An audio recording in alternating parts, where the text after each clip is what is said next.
First, though, an unprecedented number of voters have been taking part in elections in Iran, where polls have just closed. Millions have been streaming into polling stations, forcing authorities to extend voting hours 4 times.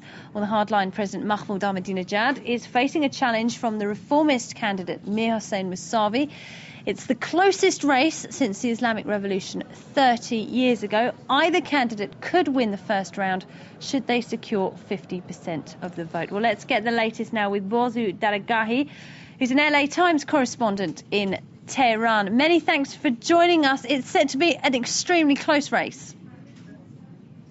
Yeah, it's a very, very closely watched race. We're not sure about at all what the numbers are going to look like, but there have been some new developments in the past hour.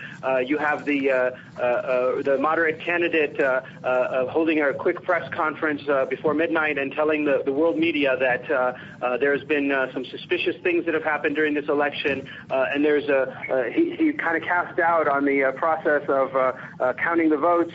He questioned certain things that have happened, irregularities that he said hurt his position. Also, you had the right-wing news websites and a newspaper going to press with headlines that say that Ahmadinejad won. Meanwhile, you have Mousavi telling the world journalist media that he believes his side has won.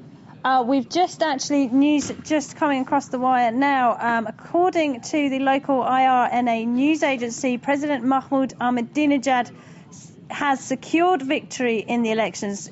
Could this be possible?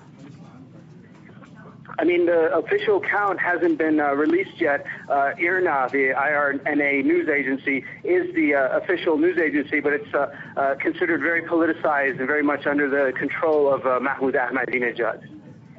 All right. Now, both these candidates, when we do have an official final result, they are poised to take Iran in a very different direction. Tell us a bit about that. Well, absolutely. You have Mahmoud Ahmadinejad, who is a hardline conservative in the mold of the early years of the Islamic Revolution. He's a rabble-rousing populist. He's very defiant towards the West. And you have Mir Hossein Mousavi, who says he's going to take Iran in a more moderate direction, soften social policies, and also try to restore and improve Iran's international image.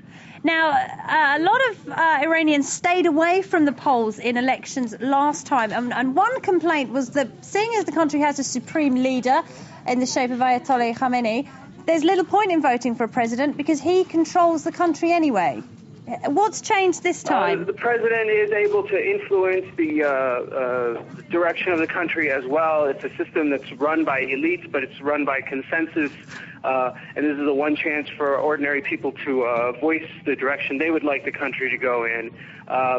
But I guess it's also important to note that, you had a situation a few years ago where you had a more moderate president, Mohammad Khatami, who had certain policies that did make a difference. And then Ahmadinejad came and he took the country in a different direction. So perhaps it does have a little bit more influence. All right, Borzou Daragahi in Tehran, many thanks indeed for joining us.